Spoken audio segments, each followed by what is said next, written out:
በስመ አብ ወወልድ ወመንፈስ ቅዱስ አሐዱ አምላክ አሜን።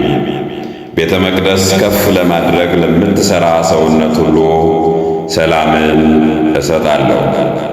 በኢትዮጵያ ኦርቶዶክስ ተዋሕዶ ቤተ ክርስቲያን በባሌ ሀገረ ስብከት የአጋርፋ ወረዳ ቅድስት ማርያም ቤተ ክርስቲያን 85% የተገነባ እና 15%ቱን ለማጠናቀቅ በአዲስ አበባ ንዑስ ኮሚቴ እንቅስቃሴ እያደረገ በመሆኑ በዚህ ሥራ በመሳተፍ የሚገኘውን ታላቅ በረከት እንድታገኙ ሚያዝያ 28 2017 ዓ.ም ከጠዋቱ 3 ሰዓት ላይ በወሎ ሰፈር ደብረ ጽዮን ቅድስት ማርያምና ቅዱስ ገብርኤል ቤተ ክርስቲያን በመገኘት ይህንን መልካም ሥራ እንድትሠሩ በቤተ ክርስቲያን ስም ጥሪያችንን እናስተላልፋለን።